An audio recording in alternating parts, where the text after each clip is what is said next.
Question number 7 देखिए। संलग्न चित्र में ए बी समानांतर है सी डी के और ई एफ समानांतर है जी एच के। और देखिए एंगल या कोण बी पी क्यू बराबर 115 डिग्री। देखिए बी पी क्यू यानी ये वाला कोण, देखिए बी इधर से पढ़ेंगे बी पी क्यू, तो ये हुआ 115 डिग्री। तो एक्स वाई जेड के मान ज्ञात करें। यानी देखिए एक्स निकालना है, वाई निकालना है और जेड निकालना है। तो देखिए कैसे निकालेंगे। यहाँ पे देखिए 115 डिग्री है ये कोण, ठीक है, बी पी क्यू। तो ये कोण कितना होगा, देखिए जी पी एस। देखिए इधर से पढ़ेंगे इसको जी पी एस कितना होगा 115 डिग्री। ठीक है, जब ये 115 है तो ये भी 115 होगा। इसको देखिए हम यहाँ पे लिख देते हैं 115 किस कोण से होगा, तो शीर्षाभिमुख कोण। ठीक है, जब दो रेखा प्रतिच्छेद करता है तो देखिए सम्मुख कोण क्या होता है, बराबर। तो ये 115 होगा तो ये भी 115 डिग्री होगा। अब देखिए जब ये 115 होगा और यहाँ पे देखिए कर्मागत अंत कोण से, तो कर्मागत अंत कोण से जेड प्लस 115 डिग्री कितना हो जाएगा 180 डिग्री, क्योंकि कर्मागत अंत कोणों का युग्म का जोड़ कितना होता है 180 डिग्री। तो 115 प्लस जेड हो जाएगा 180 डिग्री। तो 180 में से 115 घटाएंगे तो जेड बराबर आ जाएगा 65 डिग्री। ठीक है, तो जेड बराबर 65 आ गया। अब देखिए संगत कोण से जेड और बाई बराबर होगा। देखिए जब ये 65 आ गया तो बाई भी 65 आ जाएगा संगत कोण से। ठीक है, और देखिए जब P 115 है, ये कोण देखिए जी पी एस 115 डिग्री आया, तो ये कोण भी 115 होगा संगत कोण से। ठीक है, यानी x बराबर कितना होगा 115। नहीं तो इधर से देखिए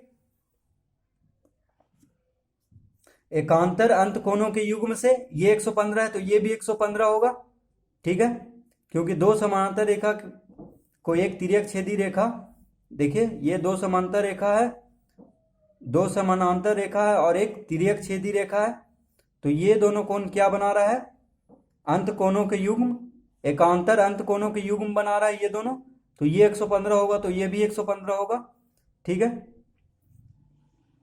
और यहाँ पे भी देखिए कर्मागत अंत कोणों से इसको हम निकाल सकते हैं 180 माइनस 115, तो बाई हो जाएगा 65 डिग्री। देखिए ये दोनों का जोड़ होता है 180 डिग्री कर्मागत अंत कोणों के युग्म से। फिर देखिए संगत कोण से बाई और जेड बराबर होगा, यानी ये 65 होगा तो ये भी 65 होगा। तो हम किसी भी तरह से इसको निकाल सकते हैं। तो देखिए कॉपी में लिखेंगे इसको। तो देखिए हम लिखेंगे कोण बी पी क्यू जो दिया है 115 क्वेश्चन में बराबर x डिग्री होगा, जो कि 115 डिग्री हो जाएगा। x मतलब कोण बी पी क्यू जो है x के बराबर होगा। कैसे, एकांतर अंत कोणों के युग्म से। ठीक है, क्योंकि ये दोनों कोण एकांतर अंत कोण बना रहा है, तो एकांतर अंत कोण क्या होता है, बराबर होता है। तो कोण बी पी क्यू के बराबर होगा x, जो कि 115 डिग्री होगा। ठीक है, अब देखिए x प्लस वाई बराबर 180 डिग्री होगा। कैसे, कर्मागत अंत कोणों के युग्म का योगफल 180 डिग्री होता है। तो इस वजह से देखिए x बाई कर्मागत अंत कोण बना रहा है, यानी तो कर्मागत अंत कोण किसको बोलते हैं, तिर्यक छेदी रेखा के एक ही ओर के अंत कोणों को कर्मागत अंत कोण भी कहा जाता है। देखिए तिर्यक छेदी रेखा के एक ही ओर कोण को क्या कहा जाता है, कर्मागत अंत कोण। तो दोनों का जोड़ होगा 180 डिग्री। तो देखिए x बराबर कितना अभी हम निकाले हैं 115, तो यहाँ पे रखेंगे 115 डिग्री प्लस 22 डिग्री बराबर 180 डिग्री। ठीक है, तो 22 डिग्री बराबर कितना हो जाएगा 180 माइनस 115। ठीक है, देखिए 115 को हम बाएं से दाएं लाएंगे तो माइनस हो जाएगा, यानी 22 बराबर कितना आ गया। तो देखिए 22 बराबर आ गया, बराबर हम इसको घटा देंगे, 10 में से 5 गया 5, 7 ये हो गया 7, 7 में से 1 गया 6, 65 डिग्री। ठीक है, यानी बाई आ गया 65, एक्स आ गया 115। अब देखिए जेड, तो हम लिखेंगे बाई डिग्री बराबर जेड डिग्री। किस वजह से, तो यहां पे हम लिखेंगे, देखिए संगत कोण से लिखेंगे,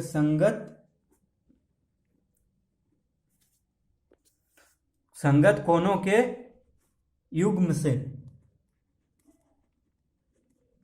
ठीक है, देखिए बाई क्या होगा, जेड के बराबर होगा संगत कोणों के युग्म से। तो देखिए बाई कितना है, अभी निकाले हैं हम 65 डिग्री, तो यानी तो जेड भी कितना हो जाएगा, तो देखिए बाई है 65 डिग्री बराबर 65 डिग्री। ठीक है, तो अतः जेड कितना हो जाएगा, जेड बराबर 65 डिग्री। ठीक है, देखिए यहाँ पे जेड लिख देते हैं ताकि पता चले कि जेड बराबर 65 डिग्री बराबर जेड आया है। ठीक है, तो लिखेंगे अतः जेड बराबर कितना आ गया, 65 डिग्री। तो इस तरह से हम हल कर लेंगे। देखिए तीन जो देखिए इस लग रहा है यहाँ पे नियम, उसको हम लिखते जाएंगे। ठीक है, कि ये पता चलेगा कि कैसे निकला है, इसीलिए ये सब को लिखेंगे हम सामने सामने। तो देखिए 115 और x क्या बना रहा है, एकांतर अंत कोणों की युग्म। तो इस तरह से पहले हम x निकाल लिए, उसके बाद x बाई क्रमागत अंत कोणों की युग्म है। ठीक है, तो ये दोनों का जोड़ 180 होगा, तो ये 65 आ गया। तो ये दोनों बाई और जेड संगत कोण है, तो इस तरह से हम निकालेंगे। इसको नहीं निकालेंगे क्योंकि डायरेक्ट जब x निकल रहा है तो इसको हम नहीं निकालेंगे। ठीक है, तो इसको हम बता दिए थे बस अभी, जो जिससे कि जल्दी से आसानी से हल हो जाए उसको बस पहले कर लेंगे। ठीक है, क्वेश्चन नंबर 8 देखिए, निम्नांकित चित्र में बताइए कि एल और एम समांतर रेखाएं हैं या नहीं। तो देखिए इस तरह से तीनों का चित्र दिया हुआ है। तो पहला में देखिए हमको बताना है कि एल और एम जो है समानांतर रेखा है कि नहीं। तो समानांतर रहेगा तो क्या होगा, संगत कोण, क्रमागत अंत कोण, एकांतर कोण, ये सब का नियम लगेगा। देखिए तो यहाँ पे है 45। ठीक है, तो देखिए जब ये 45 है तो यहाँ पे भी 45 होना चाहिए संगत कोण से, ये वाला कोण। ठीक है, जब ये 45 है तो ये दोनों का जोड़ रैखिक युग्म से क्या होना चाहिए, 180 डिग्री। तो 134 प्लस 45 180 डिग्री नहीं आ रहा है, यानी एल और एम क्या है, समानांतर नहीं है। ठीक है, तो यहाँ पे जो नियम लगता है समानांतर रेखा और एक प्रतिच्छेदी या एक तिर्यक रेखा में, वो नियम यहाँ पे लगना चाहिए। तो जब वो सही रहेगा तभी एल और एम क्या होगा, समानांतर। तो देखिए यहाँ पे नहीं हो रहा है, फिर से समझते हैं इसको।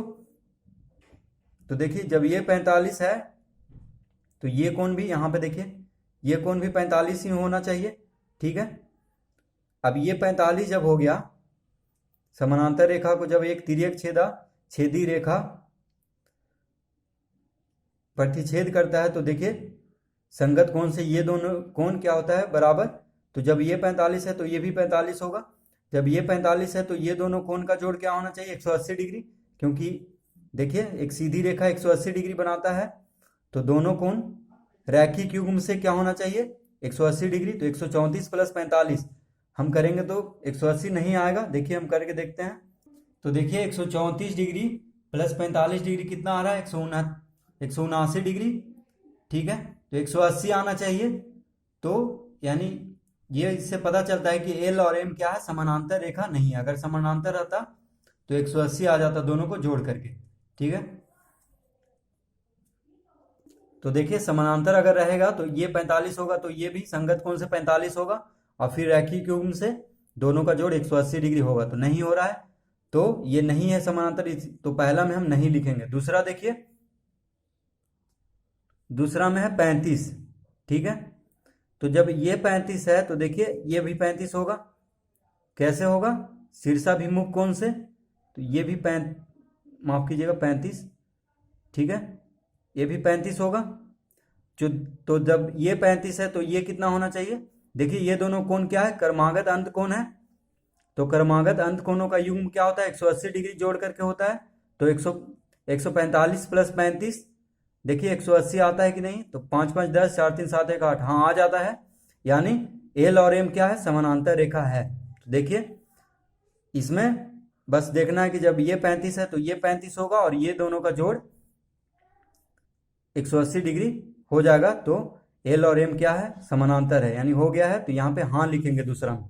तीसरा देखिए 125 है, ये 60 है, तो जब ये 125 है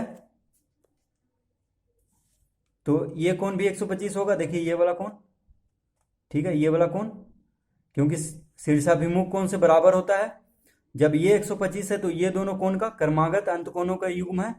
तो 125 प्लस 60 180 होना चाहिए, तो 185 हो जा रहा है। तो यानी एल और एम क्या है, समानांतर रेखा नहीं है। तो देखिए पहला में नहीं, दूसरा में हाँ, तीसरा में नहीं। ठीक है, तो बस देख लेना है कि